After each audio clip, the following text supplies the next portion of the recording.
Hi friends, wanted to try something a little different today. Something that's really interesting to me about music theory is the concept of quality in music, quality and the modes. Specifically the two main modes that you talk about. You've probably heard the term major and minor, and I mean a lot of music students will probably just be bored by this video.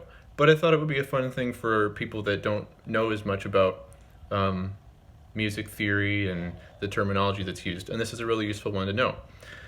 So the first thing that I want to explain is usually considered a pretty complicated concept, so I'm going to give you like a sneak peek into the inner workings of music theory. So lesson one is the harmonic series, which sounds really fancy, and it has a pretty complicated mathematical basis, but I'll try to show you on the keyboard what that physically means and acoustically what happens to create the harmonic series.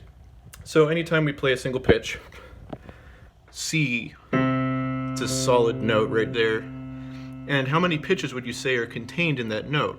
Well, most people would say one. And the term for that pitch is the fundamental, okay? That means it's the main pitch that we hear, it's the fundamental sound that's kind of interpreted by our brain.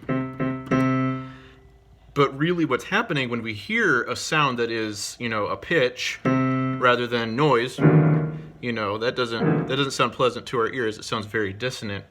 What's happening is the sound is vibrating at certain frequencies, and within this pitch you can find other vibrations. That is, there are actually notes within the note.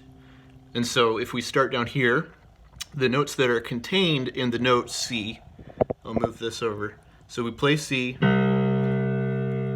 There's actually another C happening, and a G, and a C, and then an E, and then back to G, and then kind of what's called a blue note, and then back to C again. Super fascinating. This is the foundation for most harmony, this harmonic series. And if you'll notice, if you rearrange the notes that occur naturally in a harmonic pitch like this, the particular notes are called partials that harmonize with the note. But we start with C again. C, C, G, C, E. If you rearrange the notes, we create what is called a major triad. And the part of the reason that we call this a major triad is this third here. The rest of the reason that we call it a major triad is this perfect fifth. And if you remember from when I demonstrated just a second ago, we found a perfect fifth very early on in the series of partials. So here we have C to C, and then the next one is this C to G. It's a very square sound. This is called a perfect fifth. This is just, you see, it's the inversion. It's the same notes involved. But this is also a perfect interval. You can hear it sounds very angular. On guitar, these are called power chords. But this is a perfect fourth. As you see, there are four notes. Four notes contained in there. And so the next pitch up is in the harmonic series, that E. So we have our major triad again. Major triads are associated with, happiness usually. Not exclusively. There's a lot of sad songs written in major. And that kind of brings us to the next main quality, which we find if we lower the third. So we have E becomes E flat, and you'll recognize this sound too. Very sad. As a rule, you associate it with sad music, but again, not always.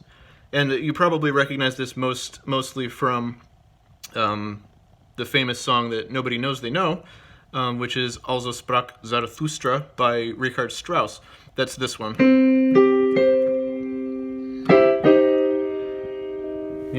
And the timpani, whatever the notes are there.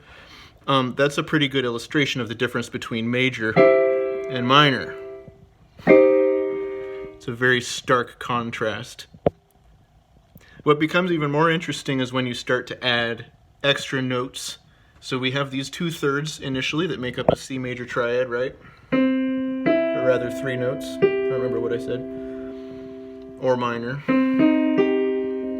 You can also add another 1/3 on top of that and create what's called a 7th chord.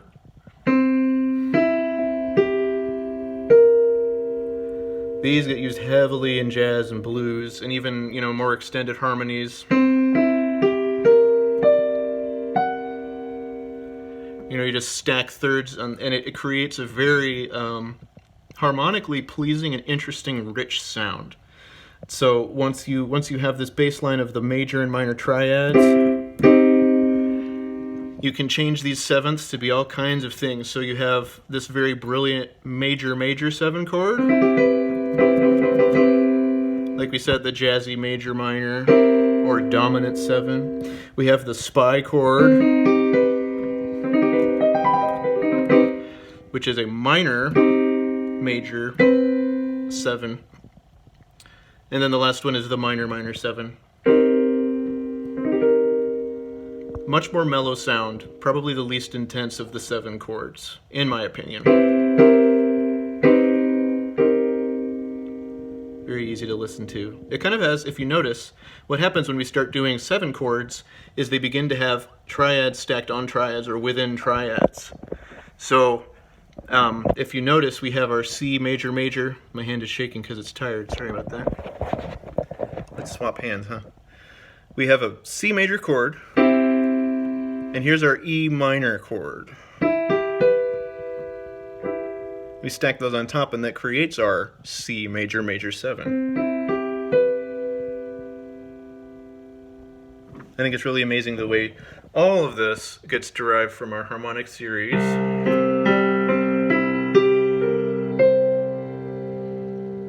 And all of that is within the single note, C.